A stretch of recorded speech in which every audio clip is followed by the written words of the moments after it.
Assalamualaikum dear student teachers, parents and friends. It's me Sasha Power and physics is my profession. Our today's topic is from class 11 chapter number 1 और topic है हमारा types of error से पहले हमारे एक video है what is error error क्या होता है इसकी क्वांटिफिकेशंस की अहमियत क्या है हम इसको मेजरमेंट पे इंक्लूड क्यों करते हैं इसकी सारी बातें पिछले वाली वीडियो में आप देख सकते हैं। तो इस वीडियो को देखने से पहले वो वाली वीडियो आपने ज़रूर देखनी चाहिए ताकि आपके कम्प्लीटली समझ में आ जाए कि एरर क्या होता है। अब एरर के टाइप्स पढ़ेंगे हम कि what are the types of error के अक़साम कितने हैं, कितने अक़साम के एरर हो सकती हैं। तो हमारे पास है सबसे पहले टाइप्स ऑफ द एरर। इसमें है number 1 systematic error. Systematic error और दूसरी है हमारे पास नंबर 2 रैंडम एरर। देखिए इसका हम कंपैरिजन करेंगे तो इसलिए ये आसानी से समझ में आ सकती है, लेकिन इससे पहले मैं एक एग्जांपल देना चाहूँगा और वो एग्जांपल कुछ ये है। इन दोनों एरर को समझने के लिए ये वाला एग्जांपल आपने इस पर फोकस करना पड़ेगा। सपोज हमारे पास एक ट्री है और इस ट्री में एक सपोज ये हमारे पास एक ट्री है और इस ट्री में एक परिंदा जो है वो बैठा हुआ है। हमने इसका शिकार करना है। ये हमारे पास एक परिंदा है, हमने इसका शिकार करना है, ठीक है। हमने इधर बंदूक थामी हुई, थाम ली हमने बंदूक इधर। इस बर्ड का जो पोजीशन है ये मैं 0 पोजीशन लेता हूँ। ये हमारा टारगेट है, ये 0 पोजीशन। इससे ऊपर जो एरर आएगी उसको मैं पॉजिटिव एरर का नाम देता हूँ। इस तरह ये हमारे पास एरर है पॉजिटिव एरर, और नीचे जो है इसको मैं नेगेटिव एरर का नाम देता हूँ ई नेगेटिव। क्लियर? अब देखिए सपोज हमने 3 बार ट्राई की और तीनों ही बार बुलेट इधर हिट हुई, मतलब नेगेटिव साइड पे नीचे, ठीक है, तीनों ही बार। अब अगर एक सपोज एक और बंदा आता है वो भी इसी पोजीशन पे बर्ड को एम करता है, और जब वो एम करता है तो हम ये कह सकते हैं कि अगर इस बंदे ने इस यहाँ पे इस पोजीशन पे यानी इसी टारगेट को एम किया इसी पोजीशन पे, तो इसकी जो बुलेट है वो नेगेटिव साइड पे लगेगी नीचे। इसको एक्सपेक्टेड वे कहा जाता है या प्रिडिक्टेबल वे, ठीक है। अब देखो हमने एक और बंदूक ली कुछ टाइम के बाद, और वो बंदूक जब हमने चलाई तो उसका जो रीडिंग है वो थोड़ा डिफरेंट आया। एक बार बुलेट इधर जाके लगी, एक बार इधर लगी, एक बार इस पोजीशन पे लगी सपोज। अब इन दोनों ये हमारे पास रीडिंग्स हो सके, इन दोनों रीडिंग में फर्क क्या है? इस बंदूक के बारे में हम ये कह सकते हैं कि इसका जो बुलेट है वो हमेशा टारगेट के नीचे ही लगती है। ये हमारे पास प्रेडिक्टेबल वे है। इसके रीज़न 2 हो सकते हैं। ये जो नीचे वाला बंदूक है इसके 2 रीज़न हो सकते हैं। एक ये कि या तो बंदूक में फॉल्ट है, दूसरा ये कि ये जो बंदा इस बंदूक को यूज़ कर रहा है तो उसको ये इल्म नहीं कि यहाँ पे ग्रेविटी है, और ग्रेविटी जो है गोली को नीचे की तरफ खींचती है, इसलिए टारगेट मिस हो जाता है। तो नीचे वाले बंदूक के बारे में हमारे पास 2 राय हैं। एक तो है हमारे पास fault in the instrument that we are using, ये जो हम बंदूक यूज़ कर रहे हैं इसमें फॉल्ट है, या जो बंदा इसे यूज़ कर रहा है उसको ये इल्म नहीं है। तो दो बातें हो सकती है, इंस्ट्रूमेंटल एरर और lack of knowledge of the experimenter जो एक्सपेरिमेंट कर रहा है उसके पास ये एरर नहीं है। तो यहाँ पे ये जो एरर वाक़या होती है इसको हम सिस्टमेटिक एरर का नाम दे सकते हैं, क्योंकि जो एरर इंस्ट्रूमेंट की वजह से हो या जो बंदा एक्सपेरिमेंट कर रहा हो और उसके पास प्रॉपर नॉलेज ना हो, तो इस किस्म के एरर को हम सिस्टमेटिक एरर कह सकते हैं। ठीक है, दूसरे बंदूक के बारे में देखें, इसमें हम ये प्रेडिक्शन या एक्सपेक्ट नहीं कर सकते, प्रेडिक्शन नहीं दे सकते कि गोली कहाँ पे जाके गिरेगी, कहाँ पे लगेगी। एक बार ऊपर पॉजिटिव साइड पे लगा, 2 बार नीचे लगा, चौथी बार में भी ऊपर की तरफ लगी या नीचे, कोई प्रेडिक्टेबल वे हम डिफाइन नहीं कर सकते, कोई पेशेंगोई हम नहीं कर सकते। क्योंकि पेशेंगोई हम इसलिए नहीं कर सकते क्योंकि यहाँ पे ये जो टारगेट मिस होती है ये एनवायरनमेंट की वजह है। शायद यहाँ पे हवा चल रही होती है, समझ आ रही है। तो यहाँ पे जो एरर वाक़ई होती है, ये जो टारगेट मिस होता है, इसको हम एरर का नाम दे सकते हैं। ये है हमारे पास रैंडम एरर। तो वो एरर जो एनवायरनमेंट की वजह से होती है, जो एक्सटर्नल होती है, ये एरर हमारे पास हमेशा के लिए एक्सटर्नल होता है, ये हमारे कंट्रोल में नहीं होता। और ये जो सिस्टमेटिक एरर ये हमेशा इंटरनल होता है। ये बात नोट कीजिए,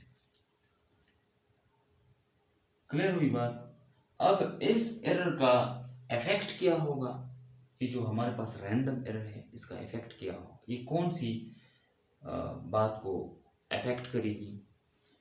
इसका इफेक्ट है ये प्रिसीजन इफेक्ट करेगी। प्रिसीजन हम बाद में पढ़ेंगे, प्रिसीजन क्या होता है। प्रिसीजन का मतलब है, यहाँ पे थोड़ा सा मैं इसे इंट्रोड्यूस कराना चाहता हूँ। प्रिसीजन का मतलब है कि ये जो 3 मेजरमेंट है, ये वाला और ये वाला, इसके आपस के नज़दीकी क्लोजनेस को हम प्रिसीजन कहते हैं। तो जब एरर रैंडम हो तो ये जो मेजरमेंट्स हैं ये आपस में ज़्यादा क्लोज नहीं हो सकते, क्योंकि रैंडम एरर जब ज़्यादा हो तो एक टारगेट इधर लगी, दूसरा शायद इधर ही लगी, इधर, तो दोनों रीडिंग में काफ़ी डिफरेंस है। तो इसलिए रैंडम एरर जो है एक्सटर्नल है और ये प्रिसीजन इफेक्ट करेगी।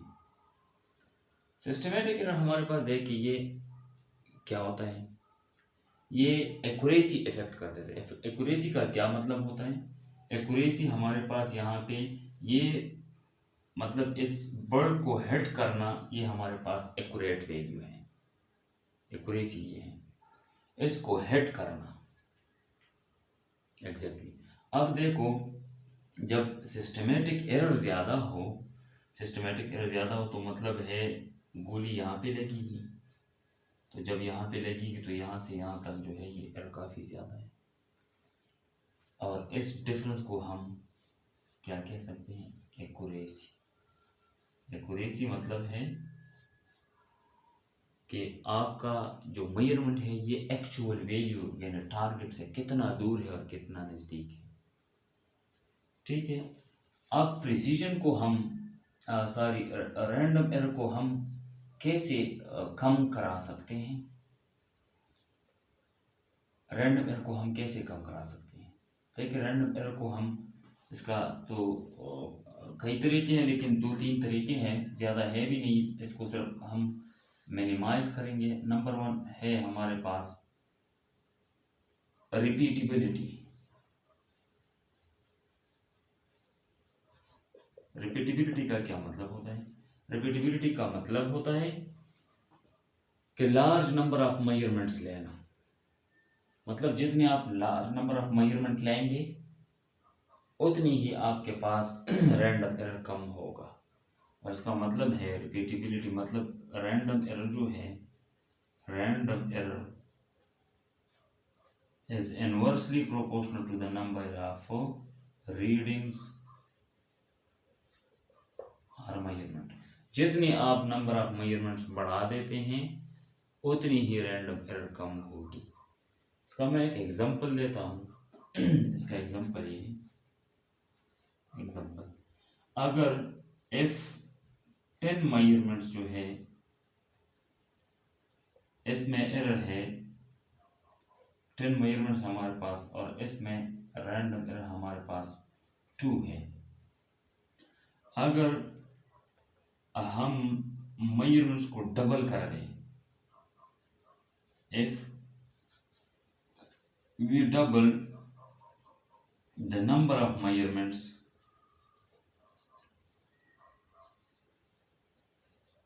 अगर नंबर ऑफ मेजरमेंट्स हम डबल कर दें तो रैंडम एरर हाफ हो जाएगी, क्योंकि इन दोनों का रिलेशन जो है इनवर्स है। तो मतलब है द रैंडम एरर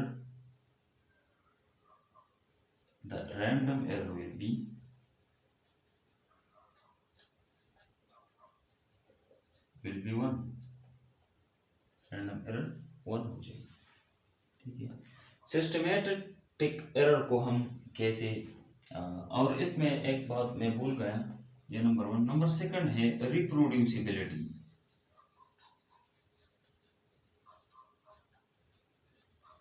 रिप्रोड्यूसिबिलिटी एक टर्म है। इसका मतलब है कि वही मेथड यूज करना, लेकिन बंदे को तब्दील करना, किसी और बंदे से किसी दूसरे बंदे से एक्सपेरिमेंट करवाना, और एक दूसरी मतलब किसी और इंस्ट्रूमेंट को यूज करना। जब मतलब मेथड वही हो लेकिन बंदा हम चेंज करें और इंस्ट्रूमेंट हम चेंज करें, इसको रिप्रोड्यूसिबिलिटी कहा जाता है। तो रिप्रोड्यूसिबिलिटी के जरिए भी हम रैंडम एरर को कम कर सकते हैं। ठीक है। अच्छा, सिस्टमेटिक एरर को हम कैसे कम कर सकते हैं? सिस्टमेटिक एरर का ताल्लुक जिस तरह मैंने बता दिया कि इंस्ट्रूमेंट से है, तो इसलिए चेंजिंग इंस्ट्रूमेंट को चेंज करना। Number 2, high quality instrument use करना।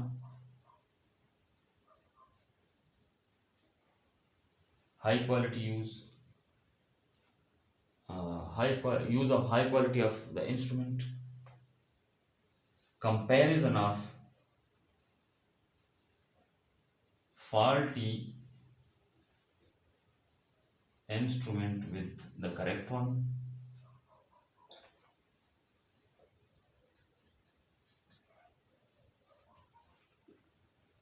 Number 3, increasing knowledge about how to use the instrument. Increasing knowledge